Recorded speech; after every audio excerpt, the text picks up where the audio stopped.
Hello, it's day 160, and I want to talk about the promise I broke. One thing I hate about social media is how it can ambush you with the past. Especially these platforms that have like a timeline feature that pop up with a random memory from years and years ago.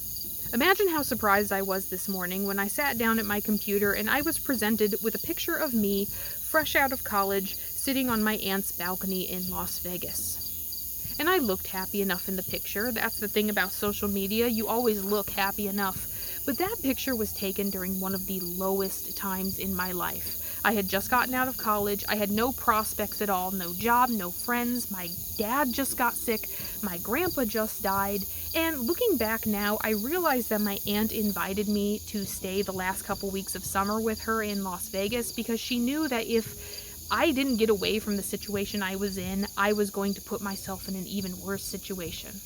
And weirdly enough, in Las Vegas, I didn't do the normal Las Vegas things. My aunt lived in kind of a quiet part of the city. Believe it or not, that part of Las Vegas does exist, or it did then at least. And most nights we would just sit out on her balcony and we would just talk.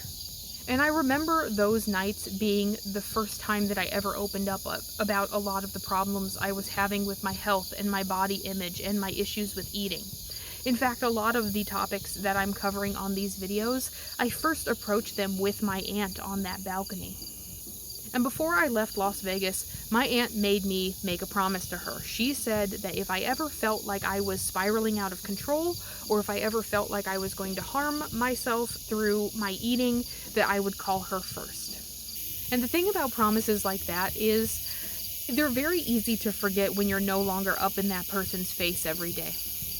But I do still occasionally think about those times I spent on her balcony talking about my body image issues, talking about my issues with how men treat me, with how society treats me, with how stupid I feel when I can't get on a roller coaster because I'm too damn fat.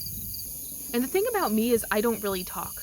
You might find that hard to believe because I talk all the damn time on these videos, that's all I do, but during the day I am so quiet. I don't say a thing. I'm on bad terms with my family. My coworkers consider me the quiet one. I don't really have much contact with my old friends. I've never made any new friends. And what's starting to scare me is that I'm starting to realize that I'm going to have to tell people about my problems here pretty soon.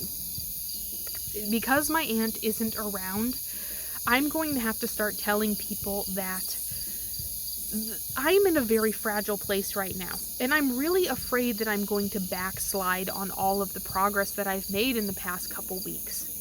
I'm going to have to tell people that when they shame me for eating a piece of cake, it sends me into a guilt spiral that threatens to send me back into unhealthy eating habits. When they encourage me to clean my plate, when they tell me that I have to go back for seconds, when they tell me I'm not making the most of the buffet if I don't eat 6 plates, they're endangering me in a way that I really don't think I can handle at this point.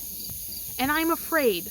I don't really know what I'm going to do because I'm not on that balcony in Las Vegas anymore. It's not easy to open up to all of these people in my life who don't really understand where I'm coming from.